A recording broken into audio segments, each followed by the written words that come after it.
Hey, what's going on, y'all? I just got back from the Shoals area. 3 pretty long days working out on the reservoirs. Super awesome. Really blessed to be able to do that and help in that area. Never grows old seeing like osprey and eagles and fish and turtles and terrapins playing on the rocks. But it is work, even though it's very cool work. It's still work. So yeah, I spent 3 days out there and explored the downtown area.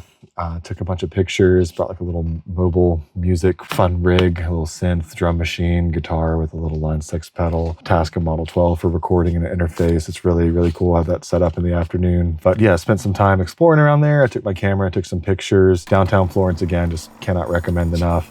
Shoals, all just a super cool area. I was really blown away. I had never like explored that area before, just passed through. And if you have the opportunity to swing by, cannot recommend it enough. It's really, really cool. I've been taking pictures, armchair photographer, amateur, whatever you want to call it, for a couple of years now.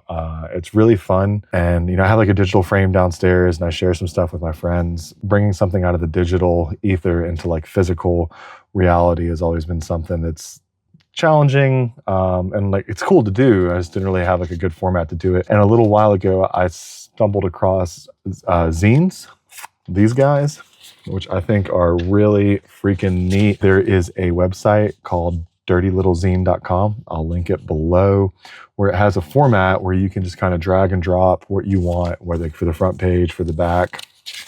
You can select like 2 and 2 or 2 and 1, full page, and then have like text in there if you want like that. It's super warm up in this attic today, y'all. And then you just download it as a PDF and you can print it off. And I think it's really cool to bridge that gap between like the digital ones and zeros to like a real physical, tangible thing. And, if you're into photography, you could throw a couple of these in your camera bag. And if someone asks you or anything, you can, hey, check these out. We got this Epson printer, can print super cheap on this thing. And even, you can go as high quality as you want. One of the cool things is just that it's just printed on regular paper, like a really just like standard copy paper with, just a standard image on it. I think it's really neat. It adds like some of that like kind of punk rock ethos. The way it works is you print it out, you'll upload your pictures to that dirtylittlezine.com, walk through the formatting, and then it gives you a PDF, and you trim the edges out, and then you fold it hot dog style. Y'all are familiar with that. And you fold it hamburger style, if you're familiar with that.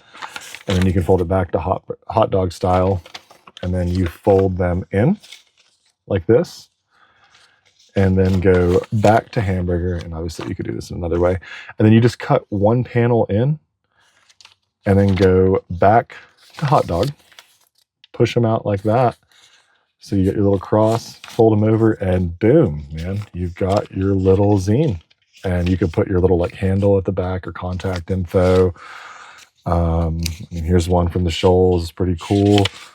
Went and checked out Fame Studios. If you know, you know. A lot of y'all do. Graffiti Alley. It's a really cool sunset. So yeah, I think it's just a really neat way. I have a couple of friends who take pictures, and we could like make these and share them with each other to see what we've been doing. And honestly, after like the 3 days of work and like in the heat after work taking these pictures, I just wanted to like create something today real quick, not let the day get away from me since it is a day off. And this was a really quick, easy, tangible way to do that. This is just on 8.5 by 11, but I think you could scale it to 11 by 17. And there's other formats too. You can make like accordion books and stuff. I'm just getting started with this. I do have an 11 by 17 and a 13 by something printer. And I think it'd be cool to kind of scale it up and make bigger ones, whether you just blow these images up or you can put more on there. I think it's really, really cool. Let me know what y'all think. I think it's a great way to just like capture, like a weekend or something. Like this is what we did. Yeah, but y'all let me know, and I'll catch y'all on the next one. I'm going to cool down somewhere else.